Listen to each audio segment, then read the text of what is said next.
Good morning. All right, I do this every time. I know you're more awake than this. Good morning. Good morning. Yes. I'm Laura Edinger, and I look forward to sharing leadership of today's service with Dorothy Brown, Marjy Schubauer, and Jimmy Handshaw.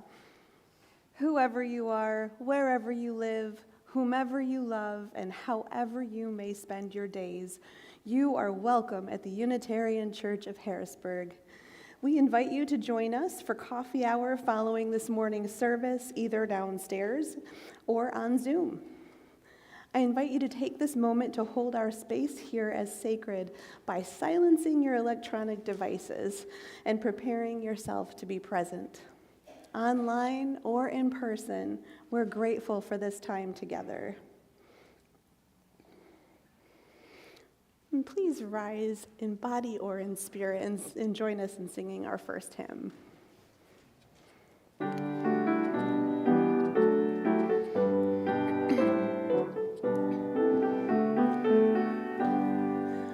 Wonders to the world shall witness, never known in days of old. Never dreamed by ancient sages, howsoever free and bold. All the children shall inherit wondrous acts to us unknown.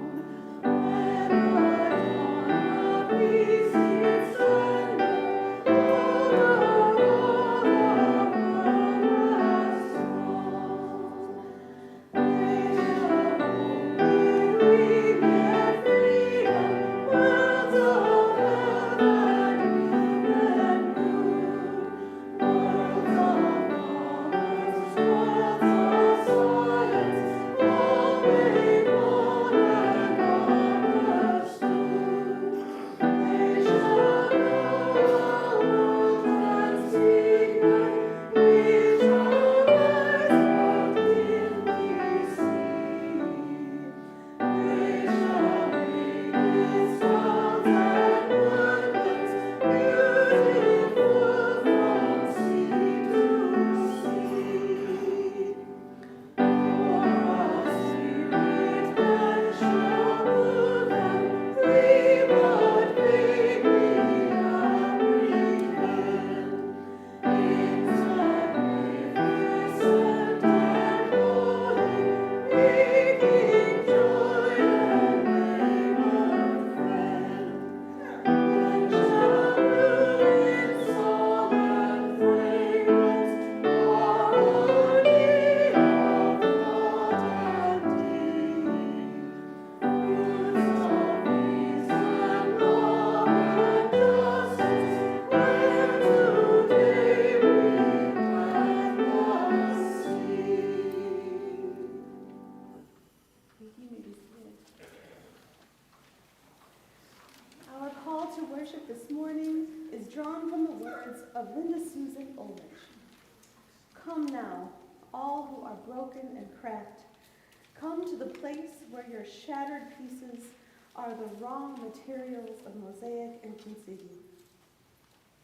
Here you will find welcome among the armless dolls and cozy pilled sweaters, loved exactly as they are. Come now, all who are thirsty and burned. Come to the place where cool waters and aloe soothe your bedraggled soul. Drink your fill and salve your skin. Then fill your canteen and return once more to the struggle, knowing the well will remain unobstructed. Come now, all who long for the stars. Come to the place where that vision of infinity is written upon the people's hearts. Hold it until you've memorized the way. Set your compass to point towards hope and begin your journey home. Each week, it is our tradition to light a chalice, which casts a circle of light to hold us all. As we create anew this symbol of our shared faith. Let's reflect on these words by Karen Johnston. What if when we light the chalice, we hear an invitation to welcome gratitude for the earth? And now, with this flame shedding light in your heart, think of something from the earth you are grateful for. Today, I'd like to welcome you to our 6th annual poetry service. Dorothy, Marjy, and Jimmy will read poems that seek to reach out to our hearts and speak directly to us there. We invite you to settle in, engaging by listening openly, absorbing and feeling the words, identifying how they may speak to you. We affirm our mission to encourage, equip, and empower, and we ask that you join in the affirmation of our covenant with one another. Love is the spirit of this congregation, and service is our gift. This is our great covenant, to dwell together in peace, to seek the truth in love, and to help one another.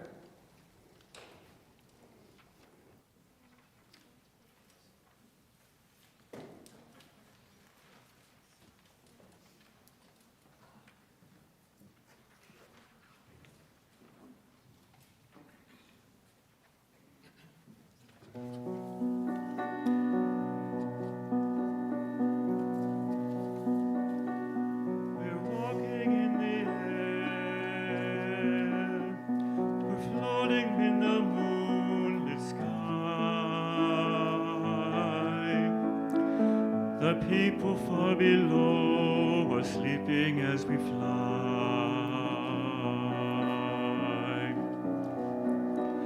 I'm holding very tight. I'm riding in the midnight blue. I'm finding I can fly so high above with you.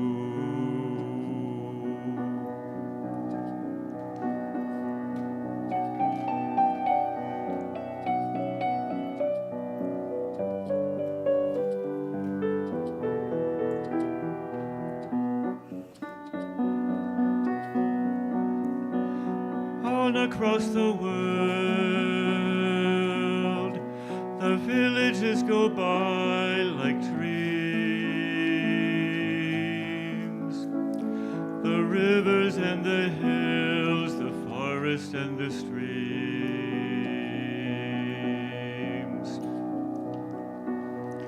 Children gaze, open-mouthed, taken by surprise. Nobody down below believes their eyes. We're surfing in the air. We're swimming in the frozen sea. We're drifting over icy mountains floating by.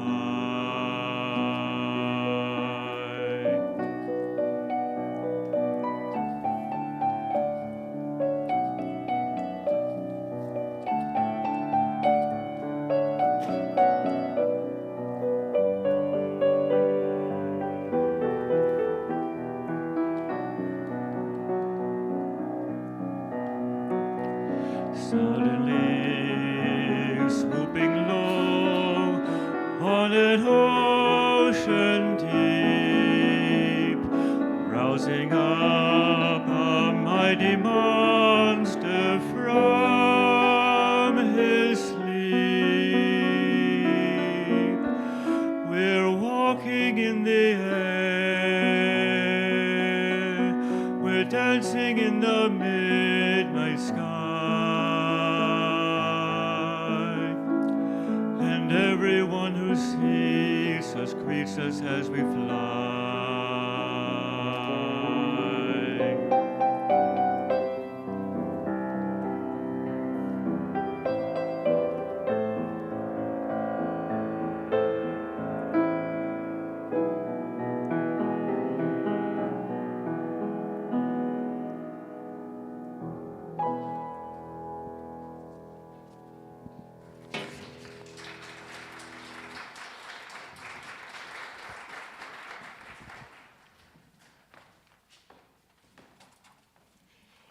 In September, for a while, I will ride a crocodile. Those are the words I used to hear from my kids when they would come home from school when they were in 5th grade. Both of them had September birthdays. How many of you remember this book, Chicken Soup with Rice, and Maurice Sendak?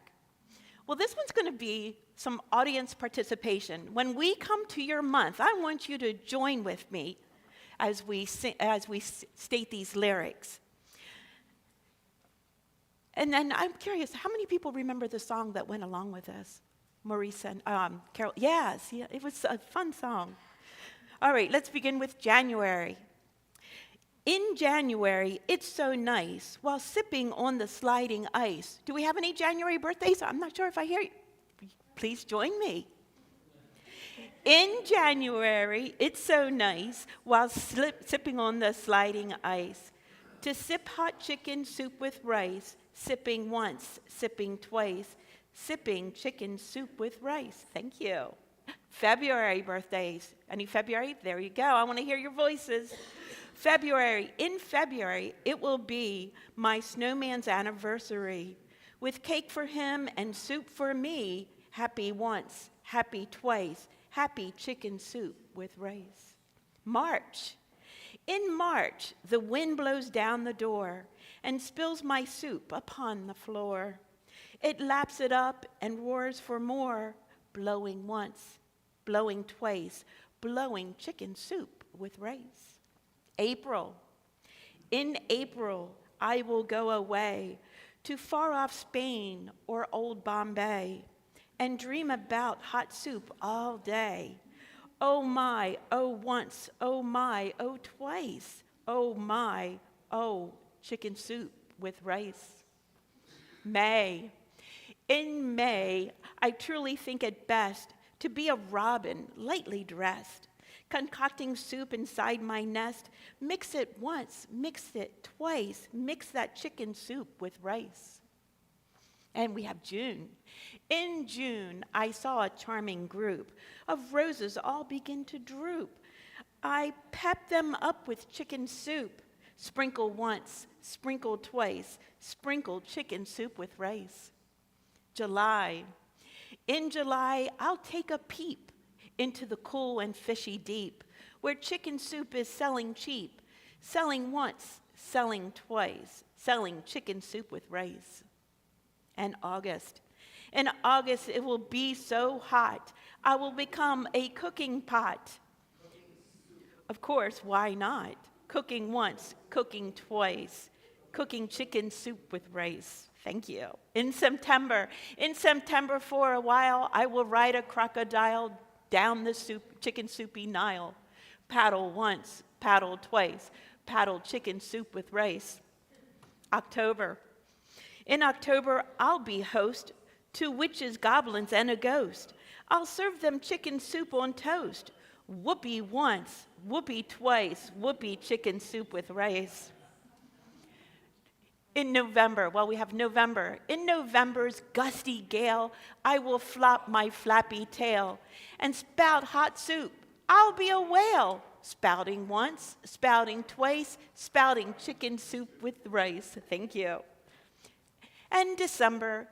In December, I will be a baubled, bangled Christmas tree with soup bowls, draped all over me. Merry once, merry twice, merry chicken soup with rice. Thank you.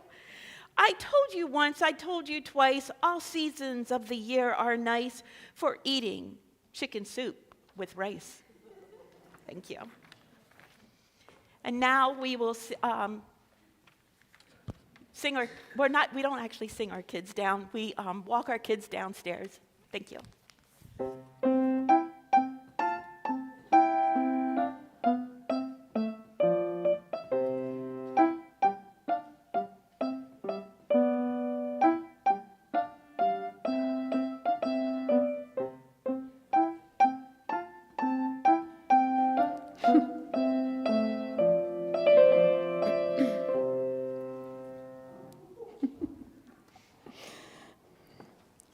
Let's join together in the spirit of meditation.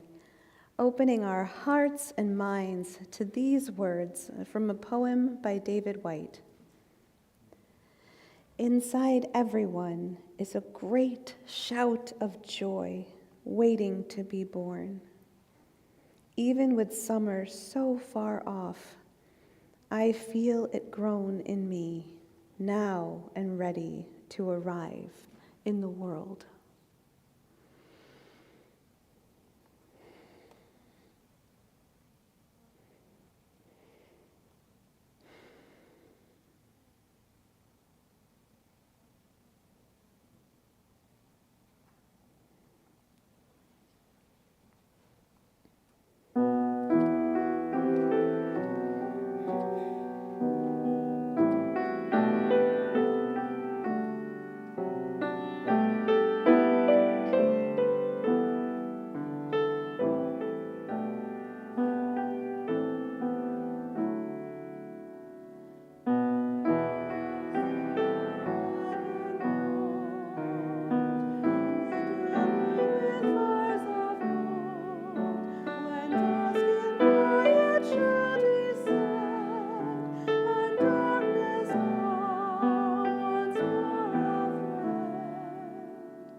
Now is the time when we engage as a community in the sharing of our joys and sorrows, our concerns and milestones.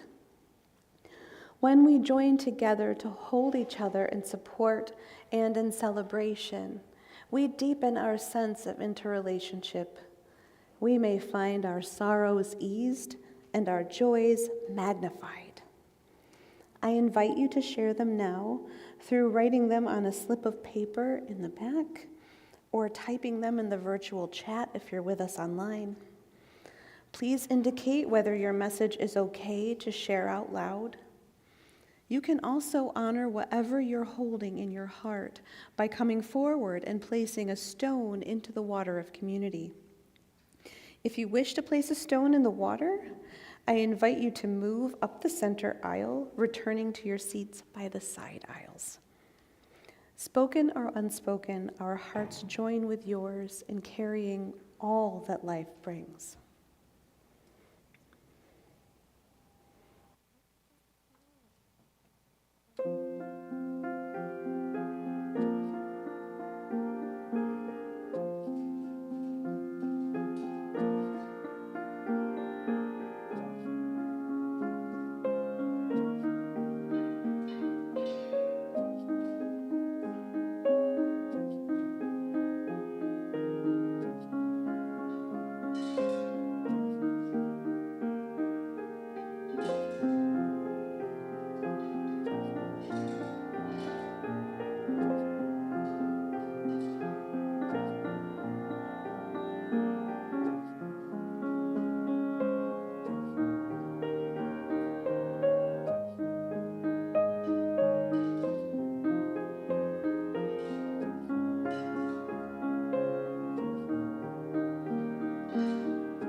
I'll place one final stone into our water of community for all who are not here to share with us today.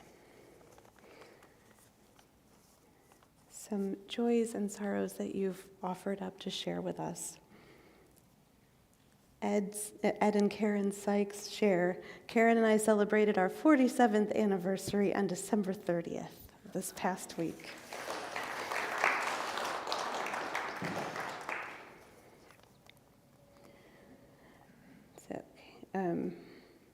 Jim Kavanaugh shares that chemotherapy for his bladder cancer starts next month.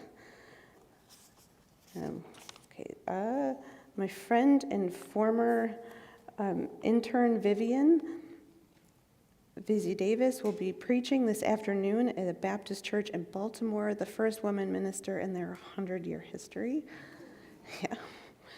My friend Latasha Williams will be sworn in as a Dauphin County judge tomorrow morning, the first Black woman judge ever in the area. Okay. Thank you, Jim. Molly shares that I'm anticipating knee surgery this Thursday and hoping all goes well with the long road of recovery. Paul Haken shares that I'm sorrowful about the brutality in our world today. Yeah. Amen. Wenji shares, good morning all. It's nice to be in the service with you online today. Happy Sunday, everyone. Hi, Wenji. And a member shares, I am back here after 2 weeks of being away. They're very joyful about that, so thank you. For all that has been shared and those many concerns we hold deep in our hearts and yet remain unspoken, we journey with each other in love.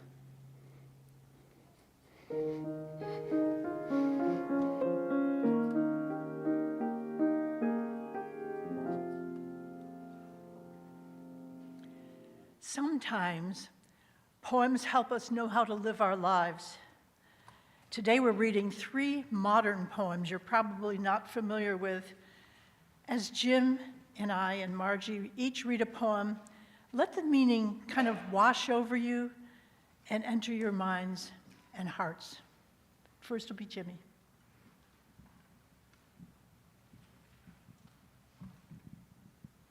Thank you, Dorothy. I've never heard of Billy Collins until Dorothy suggested I read this today. It's a poem about love. He is a few years older than me and a former poet laureate of the United States, known for writing poems that are plain-spoken, accessible, and even gently humorous. He's my kind of guy. It feels different each time I read it.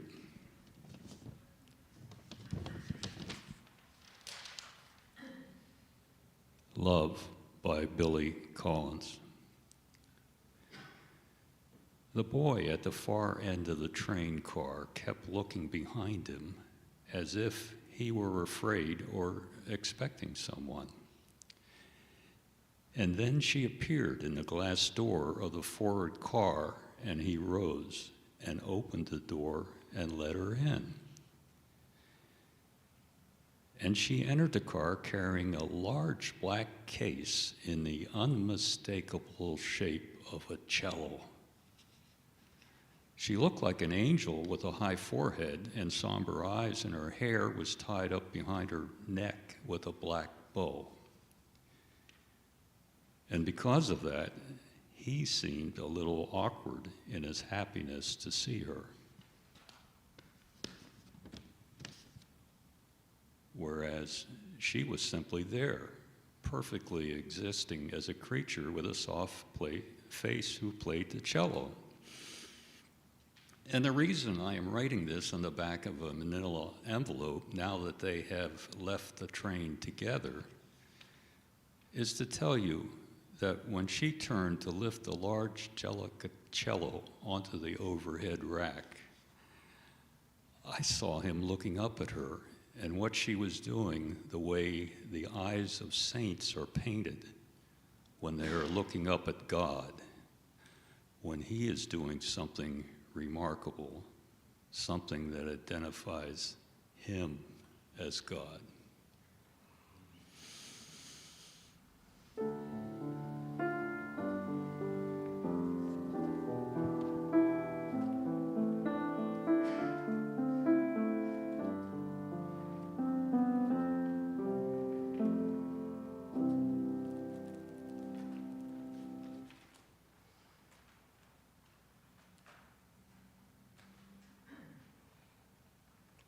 I'll be reading After Our Daughter's Wedding by Ellen Bass. If you were a fan of Garrison Keillor's The Writer's Almanac on public radio, you may have heard this poem on Sunday, July 30th, 2017. How many of you remember taking your child home for the first time? Perhaps your cat or a dog. Do you remember the thrill and privilege turning to the heaviness of responsibility? I remember my daughters looking so small and helpless and feeling this duality. How could I be trusted to take care of these vulnerable lives? Do I know what I'm doing? Can I figure it out? This poem speaks to the very primal nature of caring for our young. Once again, After Our Daughter's Wedding by Ellen Bass. While the remnants of cake and half-empty champagne glasses lay on the lawn like sunbathers lingering in the slanting light, we left the house guest and drove to Antonelli's Pond. On a log by the bank, I sat in my flowered dress and cried. A lone fisherman drifted by, casting his ribbon of light. Do you feel like you've given her away? You asked.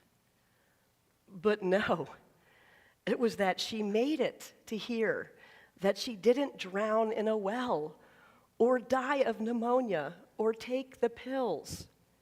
She wasn't crushed under the mammoth wheels of a semi on Highway 17, wasn't found lying in the alley that night after rehearsal when I got the time wrong. It's animal, the egg not eaten by the weasel, turtles crossing the beach, exposed in the moonlight. And we have so few to start with. And that long gestation, like carrying your soul out in front of you. All those years of feeding and watching, the vulnerable hollow in the back of your neck, never knowing what could pick them off. A seagull swooping down for a clam. Our most basic imperative for them to survive. And there's never been a moment we could count on it.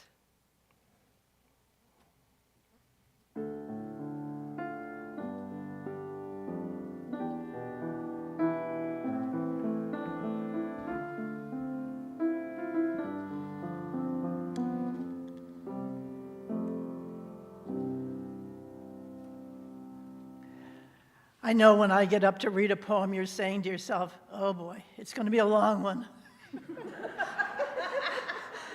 It's going to be a hard one. And guess what? It's a long one. And it's a hard one. It's called Nothing, but of course it's not about nothing. It's about relationships, how they change, how they pull at your heart. And it has two settings, one in modern Massachusetts and one in the Second World War. Nothing by Ocean Vuong. We are shoveling snow, this man and I, our backs coming closer along the drive. It is so quiet that every flake on my coat has a life. What a joke, they say. There's no money in what you're doing. Poetry. Psh. This man and I, we take what will vanish anyway and move it aside, making space. There is so much room in a person, there should be more of us in there. Traveler, who is inches away but never here, are you warm where you are? Are you where you are? Something must come of this. In one of the rooms in the house the man and I share, a loaf of rye is rising out of itself, growing lighter as it takes on more of the world. In humans, we call this aging. In bread, we call it proof. We're in our 30s now, and I rolled the dough just an hour ago, pushing my glasses up from my nose with a flour-dusted palm as I reread the hand-scrawled recipe given me by the man's grandmother, the one who, fleeing Stalin, bought a ticket from Vilnius to Dresden without thinking it would stop, as so happened, in Auschwitz.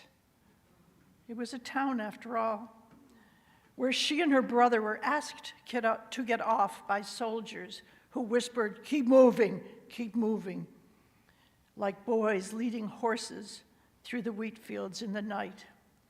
How she passed the huddled coats, how some were herded down barbed wire lanes. The smoke from our mouths rising as the man and I bend and lift in silence. The morning is clear as the one inside a snow globe. How can we know in a house full of bread that it's hunger, not people, that survives? He pours a bag of salt over the pavement.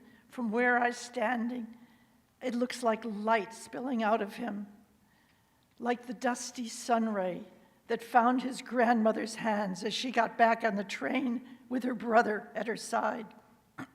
Smoke from the engines blown across the faces outside, which soon fall back into pine forests, washed pastures, empty houses with full rooms. The man clutches his stomach as if shot. The light floods out of him. When the guard asks your grandmother if she was Jewish, she shook her head, half lying, then took from her bag a roll baked the night before and tucked it in the guard's chest pocket. She didn't look back as the train carried her, newly 20, toward where I now stand in Massachusetts, squinting at her fading scrawl. Sift flour, then beat the eggs until happy yellow. The train will reach Dresden days before the sky is filled with firebombers, more smoke, a bullet or shrapnel failing to find her brother under rubble, his name everywhere around her like the snow falling on your face 40 years later, while your mother carries you alive only 3 hours, a few steps to the minivan, where your grandmother, 60 now, crowns your head with her brother's name. Peter, she says, Peter, as if the dead could be called back into new stunned bones. The snow has started up again, whitening the path as if nothing happened. But to live like a bullet, to touch people with such intention, to be born going one way toward everything alive, to walk into the world you never asked for and choose a place where your wanting ends. From which part of war do we owe this knowledge? It's warm in the house where we will die, you and I. Let the ghosts rising now from the bread we tear open, see what we've made of each other. I know we've been growing further apart, unhappy but half full. that clearing snow and baking bread will not fix this. I know too, as I reach across the table to brush leftover ice from your beard, that it's already water. It's nothing, you say, laughing for the first time in weeks. It's really nothing. And I believe you. I shouldn't, but I do.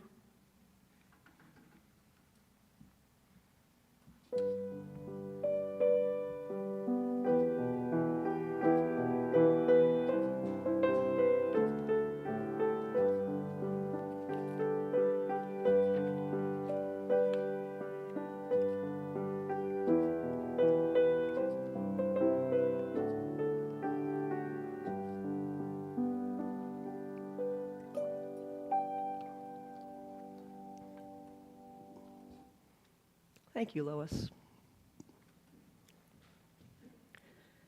You Belong to the World by Carrie Fountain. This poem appeared in the New Yorker print edition in February 2024. My take on the poem is that mortality comes into focus as I age. So does transcendence. We are but brief glimmers in this universe. Esai Barnwell might say, our ancestors' breath, our star stuff, our cells, our DNA were here before us and will go on after us in new forms. Our whispers were contained in our ancestors, and hints of the future are contained in our grandchildren. Once again, You Belong to the World by Carrie Fountain. You belong to the world, as do your children, as does your husband. It's strange, even now, to understand that you are a mother and a wife, that these gifts were given to you and that you received them, fond as you've always been of declining invitations. You belong to the world. The hands that put a peach tree into the earth exactly where the last one died in the freeze belong to the world and will someday feed it again differently. Your body will become food again for something, just as it did so humorously when you became a mother. Hungry beings clamoring at your breast, born as they'd been with the bodily passion for survival that is our kind's common feature. You belong to the world, animal. Deal with it. Even as the great abstractions come to take you away, the regrets, the distractions, you can at any second come back to the world to which you belong. The world you never left, won't ever leave. Cells forever, forever going through their changes, as they have been since you were less than anything. Simple information born inside your own mother's newborn body. It's self-made from the stuff your grandmother carried within hers when at 12, she packed her belongings and left the Scottish island she'd known, all she'd ever known, on a ship bound for Ellis Island, carrying within her your mother, you, the great human future that dwells now inside the bodies of your children, the young who, like you, belong to the world.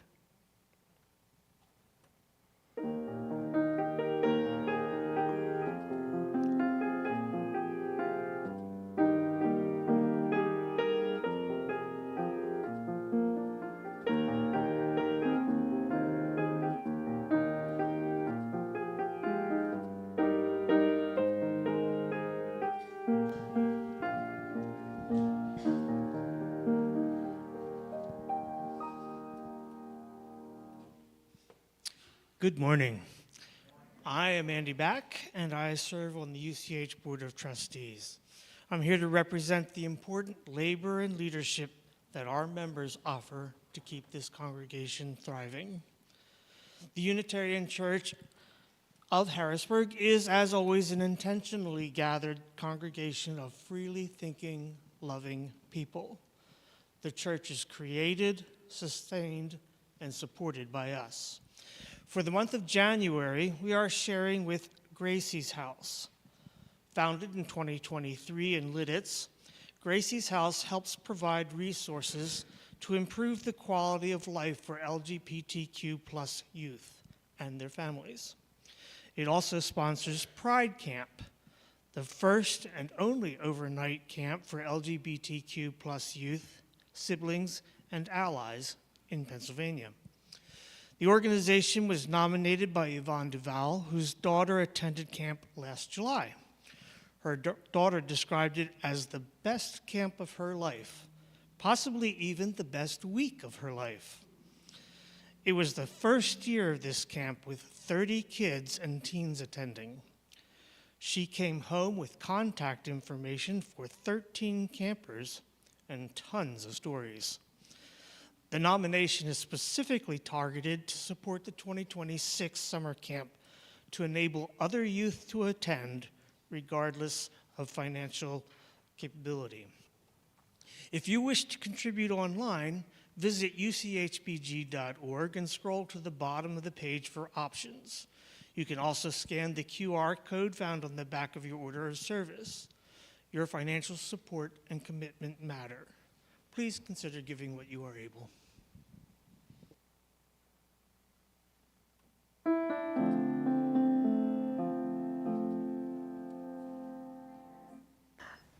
We'll be passing offering plates around. You can put cash or checks in the plate when it comes by. You can also donate online by scanning the QR code on the back of your order of service.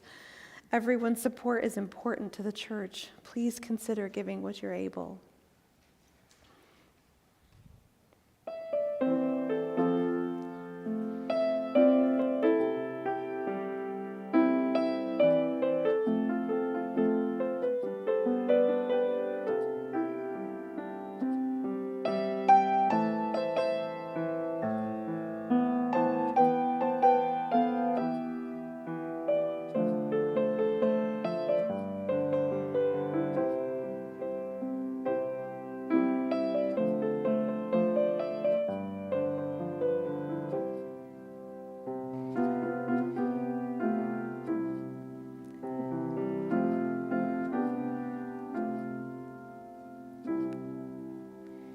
We dedicate these gifts to the work of this congregation, weaving a tapestry of compassion and action, faith and fellowship, hope and wholeness.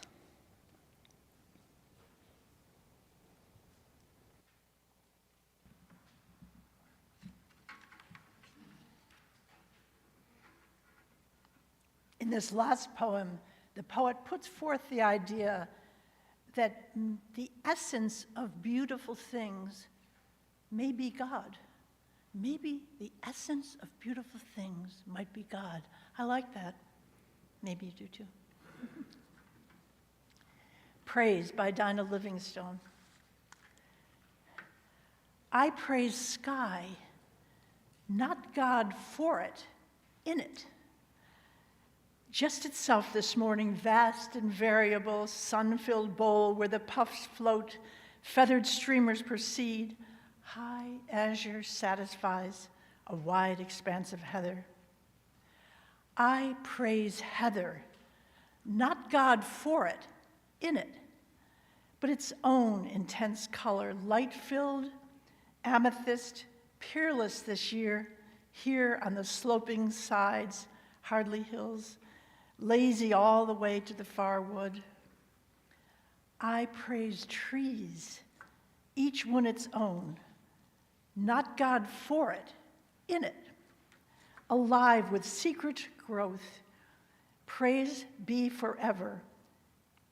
I come from the sun to the cool of the forest, beautiful. Heather over there extends to the sea, steep cliff deep in bell and ling, with fragrant bracken. Then smell of the sea, its sound. Look down now, it fills the gaze. And because here the sea has so much weather, maybe speedwell, luminous, lazy, silver, outspoken indigo, alto violet, sometimes storm, black, yellow. In a climate moody but temperate, I praise it for that. Today the sea looks the color of eyes, greenish, grayish, bluish, and mutable, troubled when truth proves difficult, but whose smile cheats death of its sting. I praise them too. And though I know no one is God, thankfully, I praise you, and you, and you.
Our benediction this morning are the words of David White.